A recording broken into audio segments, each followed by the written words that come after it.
And so she says to the spirits, she says, "Can you give me a sign for yes?" And as soon as she says that, the REM pod that's right in front of me went crazy. And he goes, I don't believe in ghosts. And he said, 6 months after this shooting, he said, I have the same sixth chance in this fucking room. I said, what? Because I was dragged up to the corner of the stone by unseen force. I said, So no, I think this that was man yes. found myself. Okay. Listen to the man say, you're coming with Okay. us. And he Alcohol, syphilis, murder, forbidden.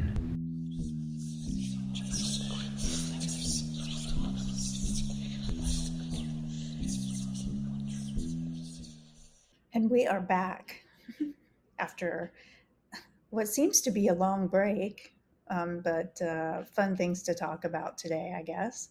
Gonna have a little recap on our latest series. We're going to talk about Blake's trip to LA and some paranormal investigations that he did. I'd personally like to talk about the couple that had to sit by the corpse on the plane for 4 hours, Yeah. and other airline mishaps that have happened since we met last. But first, I will introduce ourselves. Welcome to Forbidden, the podcast where we discuss the disgusting, the dark, and the disgraceful in our unmentionables.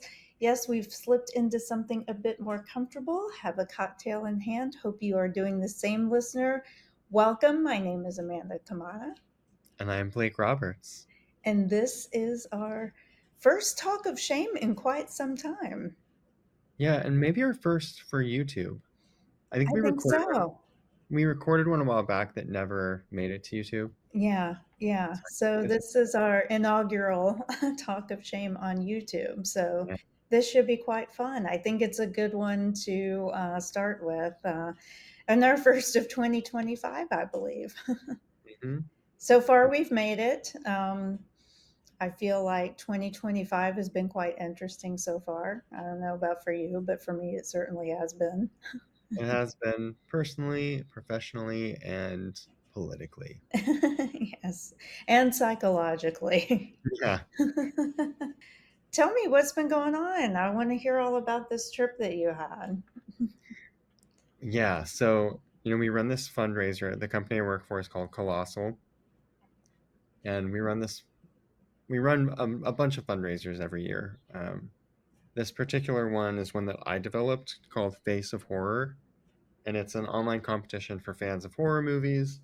And they compete for a grand prize. The fundraiser is for Starlight Children's. And that was we raised 2.4 million for Starlight. Wow, that's impressive. Yeah, Congratulations. Felicidades. That's amazing. yeah, it was a great number.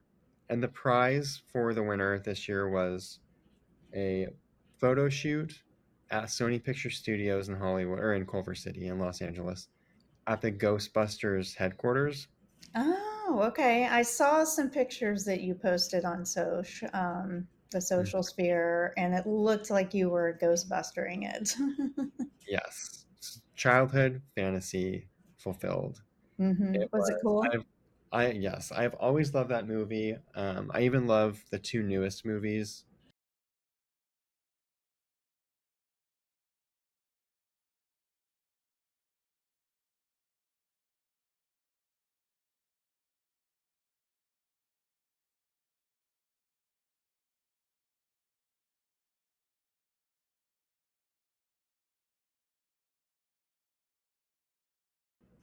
The facade of the office is made to look like the firehouse, which is actually located in Tribeca, which I've also been to.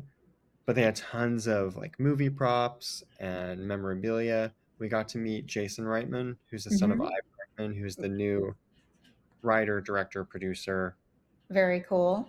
in varying capacities. He was friendly and warm, and so our winner got to meet him and take photos. We got to sit in the Ecto One, like in the Ghostbusters ambulance. Hmm. So I got to sit in there and take some photos. And then Kane Hodder came out and joined for the photo shoot. So Kane Hodder played Jason Voorhees in four of the Friday the 13th movies. And he's been in a number of other movies. He's also a stuntman. and he's also done acting outside of, um, That genre. yeah. So, and I've hung out with him a few times. We've done this now for 3 years with him. So we're sort of buddies. Like we've had drinks together, and yeah, we have a friendly You're more than relationship. just business associates. It's more of it's developed into like you're comfortable around each other, more of a working friendship of that sort. Exactly. Yeah. Mhm. And he's so great with his fans. Like he loves telling stories, and he's just interested in meeting people. So he's a great part of that. Anyway, so we did that, and then we did a, oh my gosh, this was so embarrassing. We did a walkthrough of one of the children's hospitals that Starlight partners with, to see like where the money goes, basically. Like how do Mhm. they use those dollars that come in? Right. We got to go and hand out toys to some of the kids that were like going into surgery, or they had a camera crew there, and they were basically filming to pitch to news. And so they had interview questions, which I did not have time to review before. I sort of knew what some of it was, but I have this thing of like, I'm so long winded, as you know from this story that I'm telling you right now. It's just, I'm sorry, it's just how I can't get around it. So they're asking me questions, and I start answering them in my way that I do. I'll give illustrations, like, and I'll, tell stories, and like a full circle tie back to the whole point. Yes, the arc. I do the arc. What's that thing where penises get a curve? What's that called? I don't know. I think Peyronie's. It's we like used to call it Peyronie's. Captain Hook. I think it's called Peyronie's disease. Yeah, I've Well, seen one before and it's not nice. Go on. all of my stories have Peyronie's. They're all crooked and have an arch. So anyway, I'm answering the question, and the guy is like, he's like, can I just give you one pointer? And I was like, yeah, of course. He says, tell me what you just said, but in like one bullet point. And my eyes got really wide, and I was like, I don't know how to do that. Oh my So God. like I clearly need coaching for press because I'm too long-winded for the You news. need a PR coach. Yeah. So we did it a few times. Like he asked me a few questions, and I so finally I saw the edited A roll, and literally the only part they used for me after like it was like probably 5 or 6 minutes of recording, and literally one sentence, You're kidding me. which is fine. I mean, it worked, but Yeah. it was No. embarrassing. Yeah. But I digress. That was not the point. So that evening, and this was so fun, the paranormal investigation was just with the winner and her plus one, which was her sister.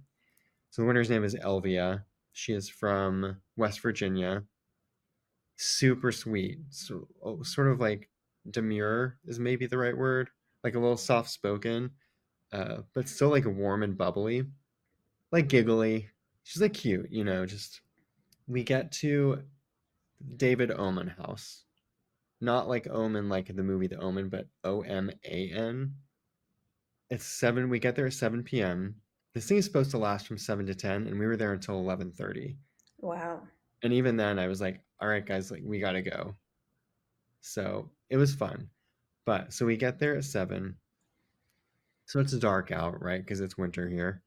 And the Omen House is on the same block as the Tate LaBianca murder house from the Oh, from yeah, the Manson murders. Yeah. exactly.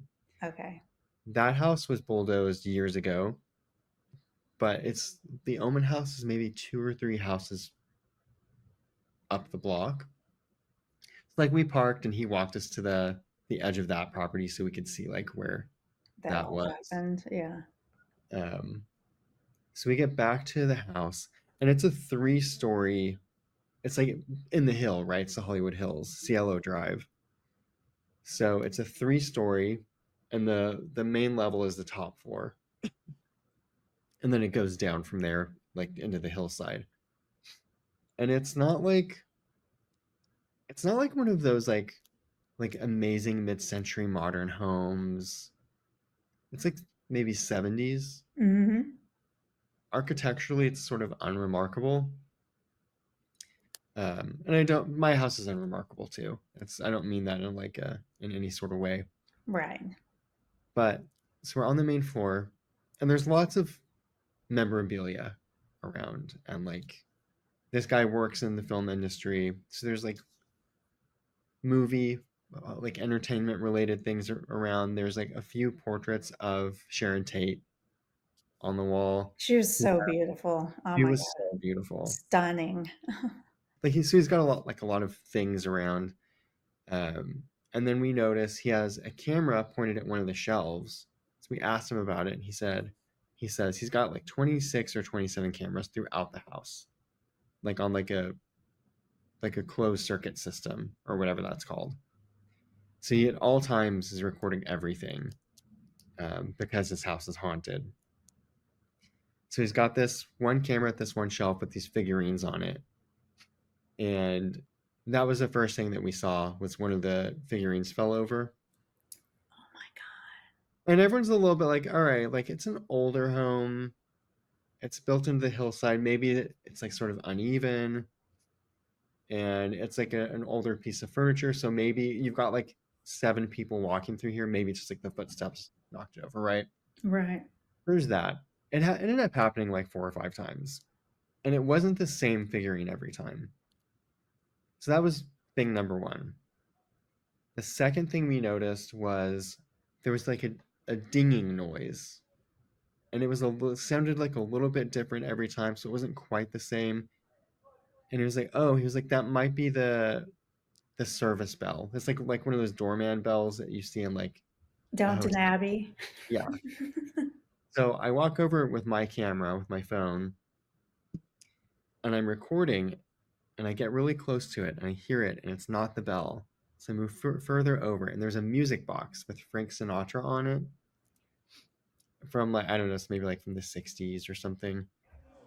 Help us, please. Here, let's see. I keep hearing it. Face. Here, can you please ding for the mic? At least 10 since he was talking earlier. When he was reading. Can you ding one more time for the mic? It's difficult to read. But David, I return early next week. You seem to be Please. Please. Sure, this will arrive. Missing home. Sure, this will arrive before I get there. Missing home. Love, Sharon Tate. And what?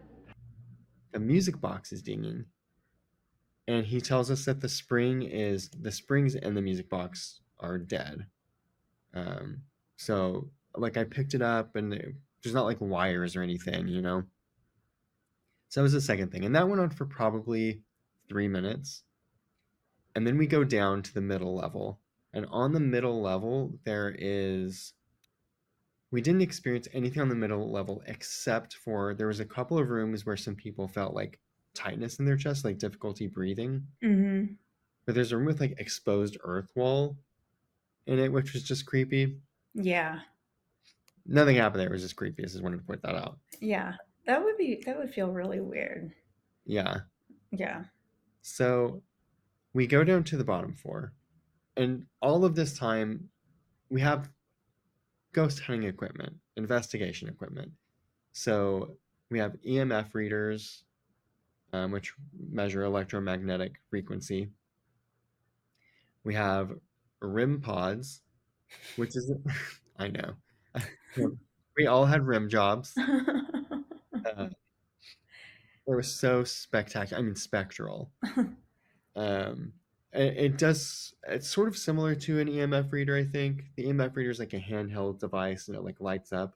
The Mm-hmm. RIM pod does like makes a noise and lights up. Gotcha. We had dowsing rods. Are you familiar with those? Dowsing rods are what they use to like find. It's like the old timey way to find water in the ground. Like if the sticks like pointed together, that meant you were Oh, above water. You know what I'm okay. talking? Yeah. They're also used in ghost hunting. There was another thing, I don't remember what it's called, and I really know what it did, to be honest. And then it's called like an obelisk or something. It's a device that like picks up words. I don't fully understand that one. I've seen it a couple times. I don't fully get it. but it would just randomly like speak words that it's like picking up, which was interesting. So we heard like weird things, like really mundane things like farming, and then we would get one that was like sacrifice. And you're like, oh, okay. So anyway, we're on this lower level. Like a couple of people are skeptical, like Kane Hodder, like wants to believe this, and the paranormal crew that was leading us was his crew. So he's always sort of on the hunt for like real activity that he can capture. So he's sort of skeptical. He's like the devil's advocate. He's like, "Oh, you could have done that. Like you could have staged that." Like calling the guy out that owned the house, you know. Right. And they're sort of like ribbing each other. Like it was sort of playful, but Kane was still a little bit serious about it. I could But see myself being that way as well. yeah, I mean, I think we all sort of felt that. Like, did that really happen? Yeah. Was that really real? But on this lower level, I wish I could remember. I counted like 14 things. I took notes of all of like the timestamps so we could get the footage from him. But at one point, Kane asks a question, like of the spirits, and the lights started going on and off, like flickering. And he was like, okay. He was like, that was interesting because no one was near a light switch when that happened. In fact, the light switch was on the outside of the door from the room that we were all in. Yeah. So there's no one there to press them. So Does this guy live there? uh-huh. Okay, so this isn't just a place that he bought and then all of a sudden he realized it was haunted and then he doesn't stay there and just monitors it. Like he actually lives with He lives these. he built this house, I think, in the 70s.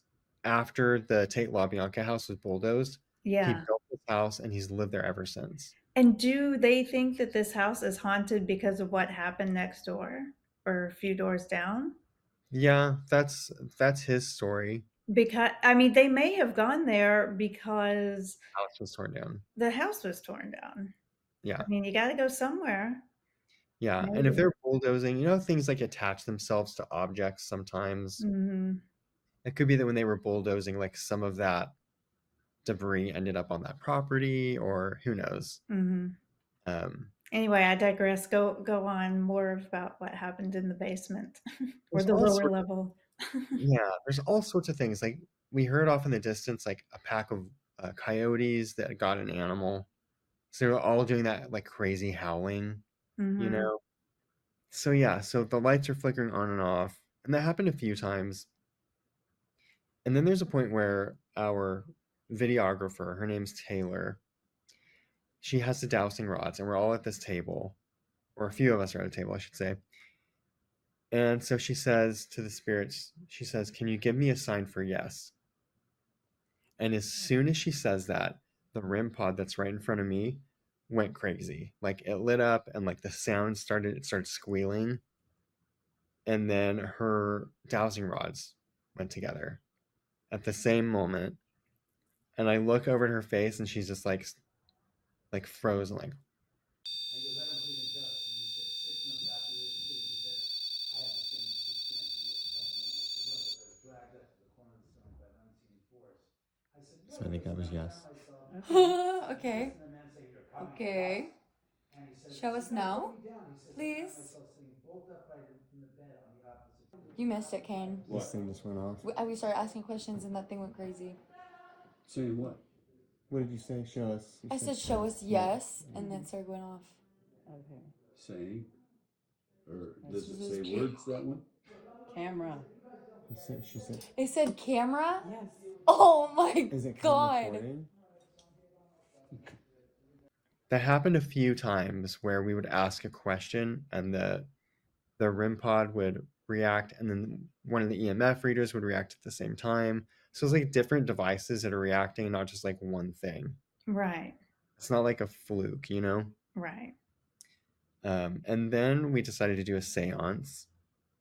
So we lit candles, we all sat down around the table, and he had a Ouija board. So we brought the Ouija board in. And Elvia, who was the champion of the competition, she was so excited about doing the Ouija board. And lots of people were standoffish about it. So a couple people did it with her, and nothing really happened. And then someone said, Blake, you should do it with Elvia. And then the REM pod went off, and the EMF reader lit up. And I was like, all right, fine, I'll do it. So I sat down next to Elvia, and I put my fingers on the planchette, and she put her fingernails on the planchette.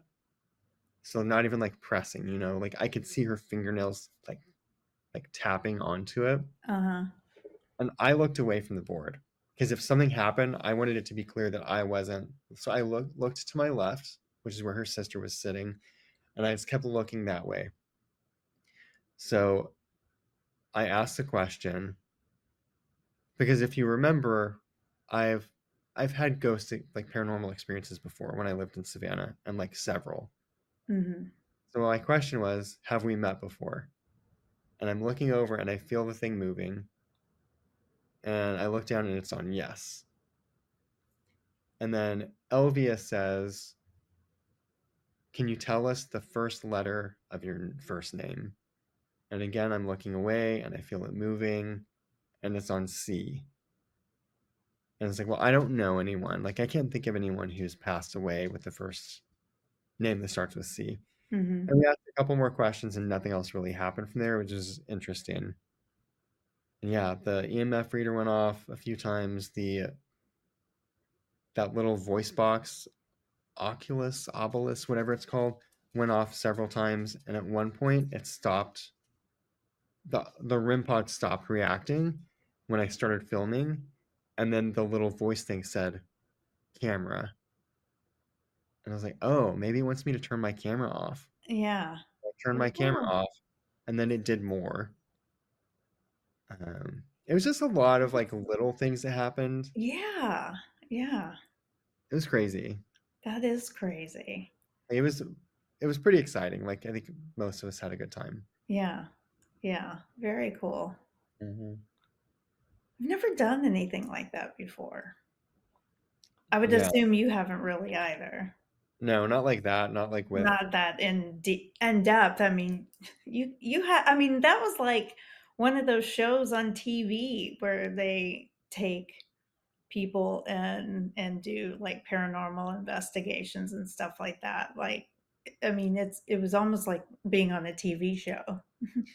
It was, and because the house had all those cameras, I still need to Right. tell him. This was just a few days ago. I'm gonna request the footage from the timestamps that I have, and then our videographer Taylor filmed just about everything that happened in there as well, like from like POV. So we're gonna put it together, so it'll sort of feel like an episode, and we'll put it on our Colossal YouTube channel. Hmm. But I have some footage which I'll include here as well. So if you're listening to this, go check this out on YouTube. That is amazing. Yeah, Very I have. cool. Yeah, I've got a few photos. I've got a few videos. So yeah, it'll be fun. Very nice. But I loved it. It was super exciting. That sounds like a really fun experience and also very creepy. I'm obsessed like with those murders and like I have never thought to even do anything on the Manson family for our episodes because I feel like everybody just knows it, Yeah, you know? But I have always been so fascinated by that whole thing that happened, and I've always, like, felt so poorly for Sharon Tate because, like, she was just so fucking gorgeous and full of potential, and she was, like, pregnant when it happened, yeah, I mean, like, heavily pregnant, not like I could still have an abortion pregnant. Like, I'm talking like this baby's gonna like could be viable probably if it had been born. You know yeah, what I mean? So, I mean, it was just like, oh my God, like what a heartbreaking thing. yeah, And I mean, all the other people too who weren't as glamorous, but I know there were a number of people that got killed that evening, but that one just like oh, sticks with you. yeah. Well, regardless of whether or not she was famous or glamorous. She was a pregnant woman. Yes. So it always like hits a little harder. Yeah. Yeah. But that was always sort of an interesting story to me because if you ask people like who are the most famous serial killers, a lot of them will say like Charles Manson will be like in your top three, top five, right? Mhm. I don't really think of him as a serial killer because he sort of orchestrated them, but he didn't He really. like he like orchestrated them and then kind of binge killed at one time. It wasn't like sprinkled out like a like when I think of serial killers, I think of like the Green River Killer or something like people or this Like, guy in Long Island who has yeah, been list. yeah, who has is probably going to be going on trial. I'm guessing probably fairly soon because he's been locked up for quite some time. But when I have the definition of serial killer to me, like I think of people like that. I don't think about the Manson thing. I don't either. That's more of a cult. Cult and then binge killing. Yeah. Yeah. Yeah. It's Did like he the actually cult kill mass anyone? suicide of like the that happened in Guyana. Jonestown. Yeah. Hmm. Yeah. Yeah. For me, it's kind of like that. Hmm. So I just rambled a whole bunch. That was my long-winded thing that I do. Tell me about what's going on with you.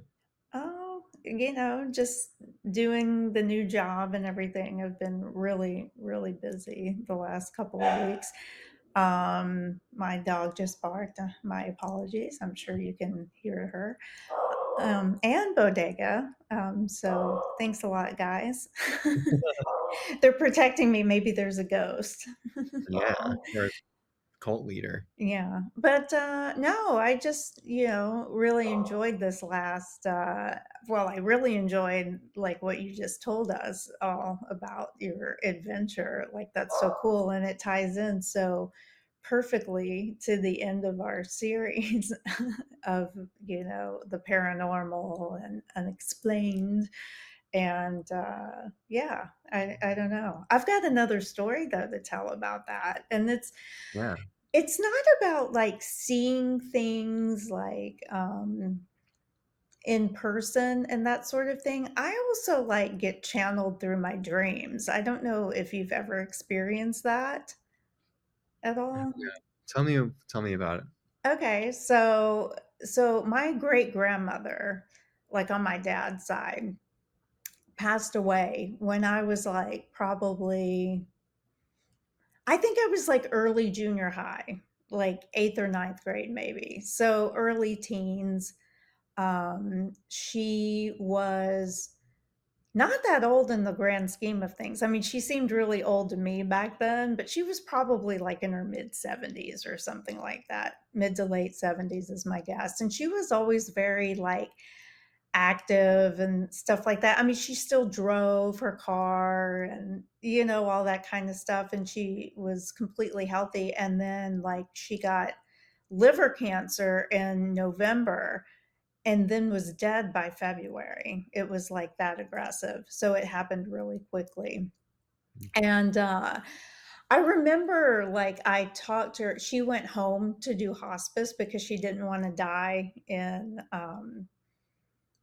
like a hospital. So she died. So this is kind of playing into like the whole thing is like she died in her home, whenever and like a week or so before she passed away is when I saw her for the last time. And like she left me money to go to college, like she didn't pay for my whole college, but Helped. she helped a good chunk with my college, and stuff like that. So she was telling me these things that she was going to do, and how she wanted me to like be, do good with the money and try to be successful and take risks and all this kind of stuff. I don't know, just things that when I was like probably 13, I was like, okay, yeah, sure. Now I think back to it and I'm like, that's actually pretty cool, thoughtful. And anyway, so then she passed away, but I have reoccurring dreams that started probably I would say and they're not recurring. I mean, I'm like this happens maybe like once a year. or something like that. But it started probably about 8 years ago or something like that.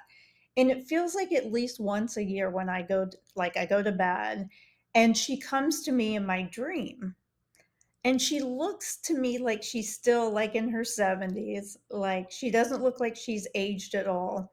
She still lives in the same house, and her house was like situated right next to this little country store, so like when we were kids we could go over there and get candy and stuff like that. She'd always give us money to go get candy and stuff, and so she still lives there in my dream.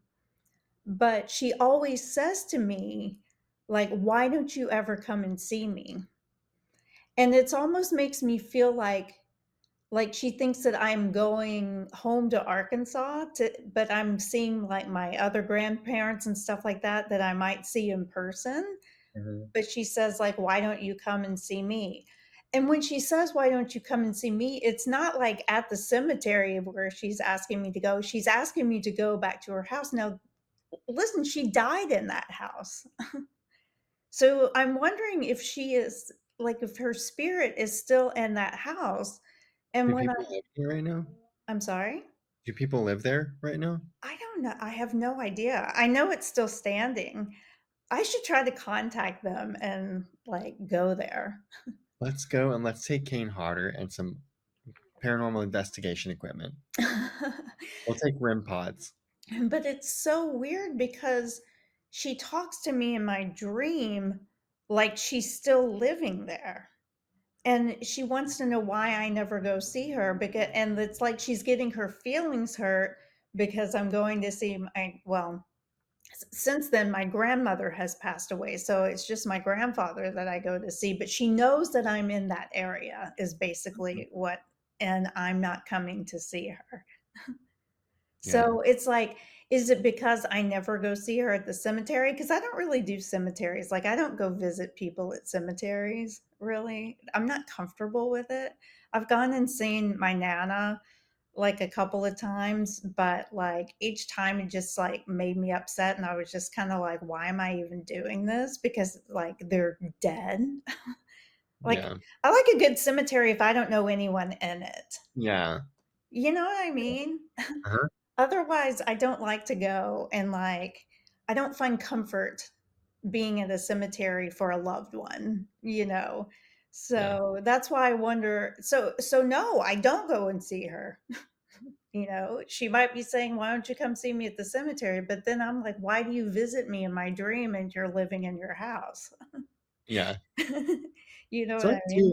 I have experienced this before actually. Yeah.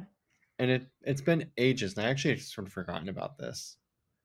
But I did used to have a recurring dream as a child after my grandfather died, and he died in like 91, I think. Hmm.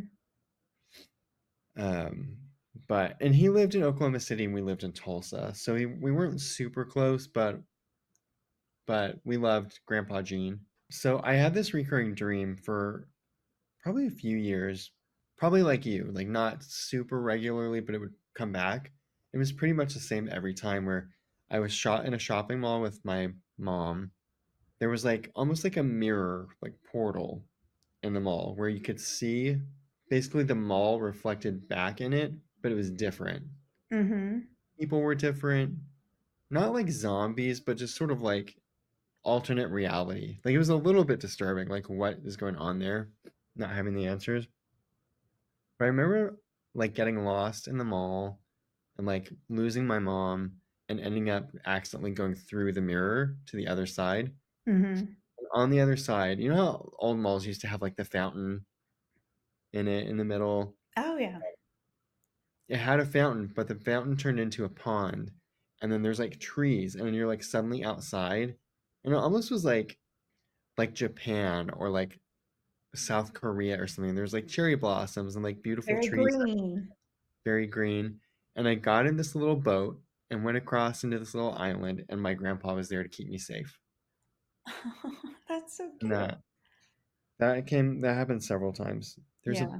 There's a fly in my juice. Oh no. Oh, what are you drinking? Vodka soda. And then Oh, I took a CBD before as well, so I'm feeling a little high right now, which is great. Oh, good. But yeah, that's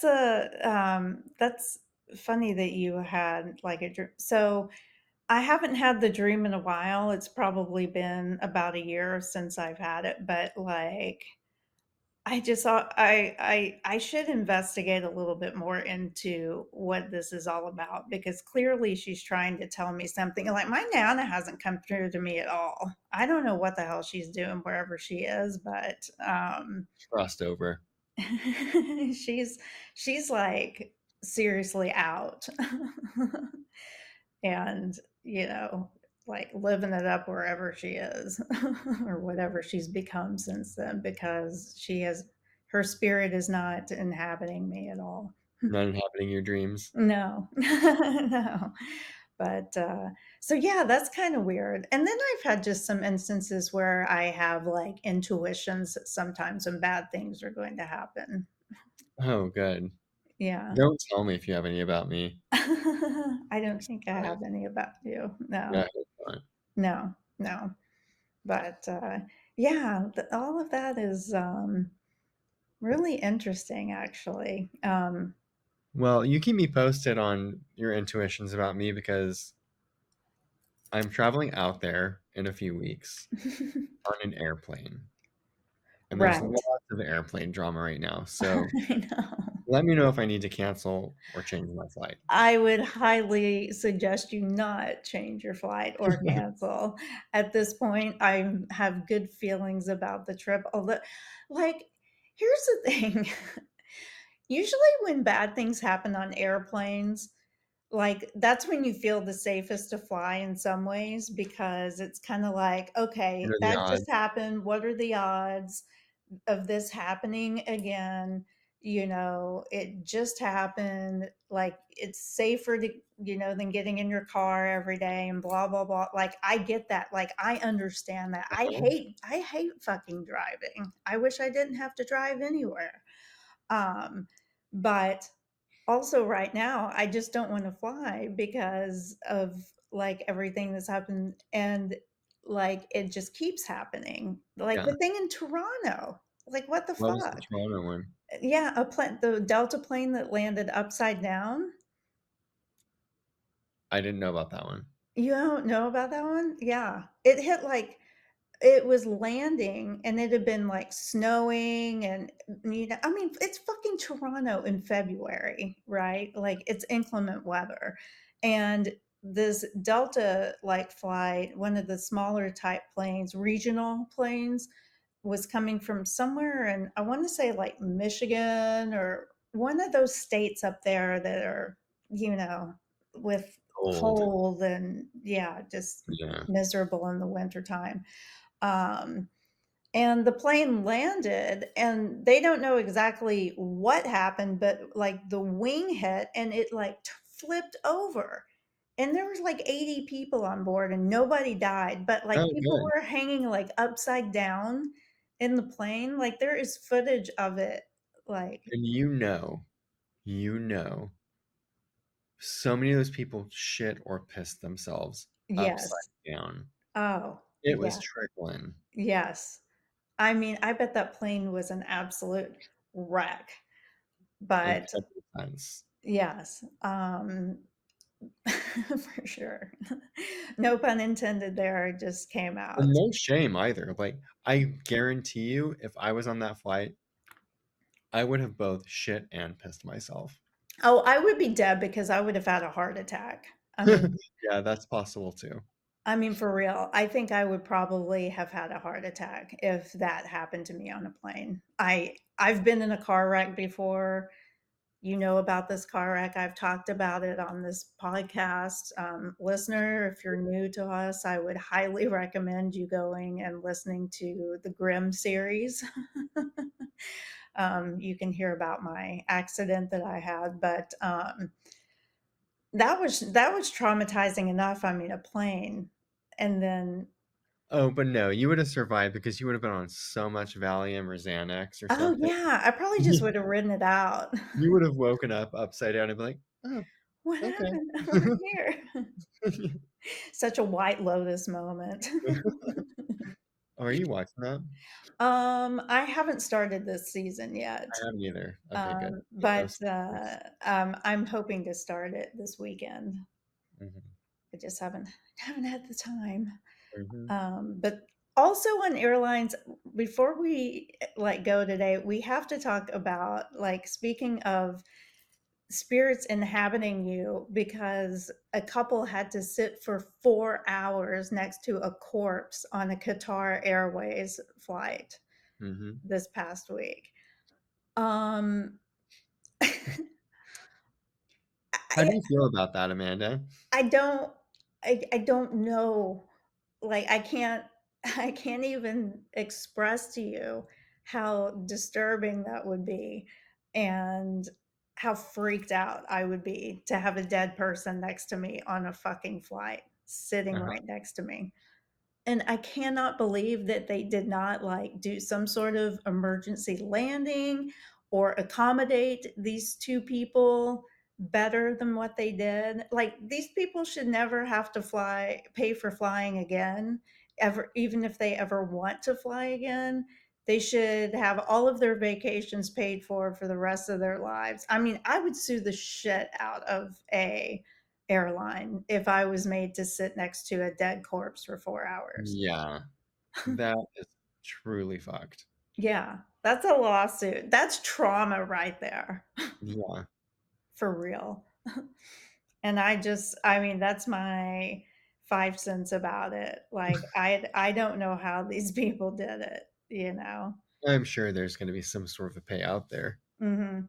But, I was listening because I always listen to Howard Stern. I was listening to him this morning, and they were talking about it, and, they had a call, or they were talking about it yesterday. I'm sorry, it wasn't today, but they had a caller who called in today and was like, "I was traveling yesterday, so I wasn't able to call in and tell my story." He was like, "But, like, 15 years ago, I was on a flight, and the guy next to me like all of a sudden like started laying on me like a little too heavily, and he Uh, was like, and if it would have been a hot chick, he called into Howard Stern. He was like, if it would have been a hot chick, it would have been one thing, because like I would have been like, oh, okay. But then like the guy, and he was like, and then I got up to go use the bathroom, and the guy like totally fell over like he was dead. mm, And so they like somehow got the body to the back of the plane and secured it somehow like in the galley area, which to me is disgusting because that's where they pour all the drinks and stuff like that. ew, yeah. But he was telling the story like about that happening to him in Canada, like 15 years ago or something like that. So I don't know how often that happens, but like that is, I mean, I don't need to be worried about people dying in a fucking airplane and me having to sit there by the corpse. There's Yeah. gotta there needs to be a protocol for this.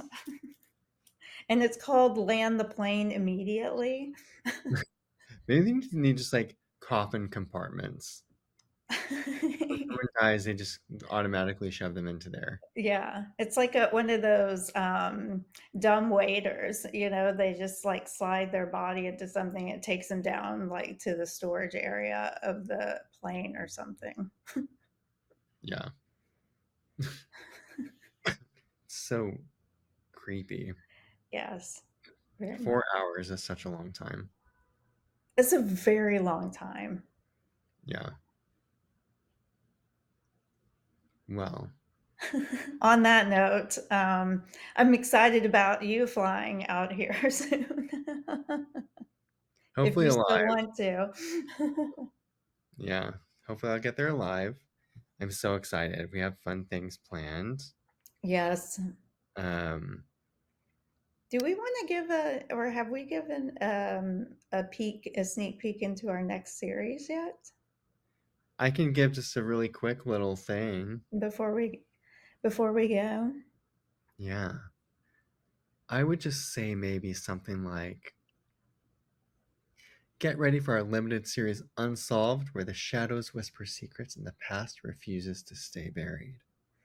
Ooh, I can't wait. I think this one's I already have my first one, not done, obviously, but Yeah, it's same. right here. Yeah, I mine think is it's a little unexpected too. Yeah.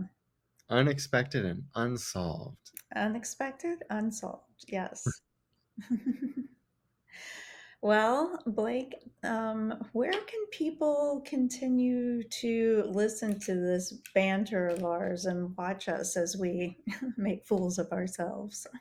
Wherever you listen or view podcasts, which could be on YouTube, Apple, or Spotify. Amanda, where can they follow us? They can follow us on Facebook, Instagram, and TikTok at The Forbidden Pod. They can also send feedback and nudes to hello at theforbiddenpod.com and Hello. also, oh, excuse me, hello at theforbiddenpod.com. Did I say that? No, you did. I was just saying hello to the nudes. Oh, hello. Sorry, that went right over my high head. We have some new attachments in our inbox. And visit our website, forbiddenpod.com. Well, this was a fun one. It was. And thank you for listening to my ramblings and my spooky stories. Oh, thank you for sharing them with us. That was quite amazing. I think this will be a good one for the listeners because I think people get into the paranormal, and to be like firsthand on that, pretty cool. you know, Yeah. yeah, Oh, yeah. It was especially with all of the props and stuff that you had. You weren't just like you and I going in with sex. after yeah, to a museum of haunted sex toys after having like 6 drinks at happy hour. We forget our EMF reader, so we take a vibrator instead. That'd be cool, though, if it just started vibrating by itself. I can fall into a wall of them. Yeah. Accidentally. Air Yes. quote. Oh God. Okay. Well, Well, listener, as always, we thank thank you. you.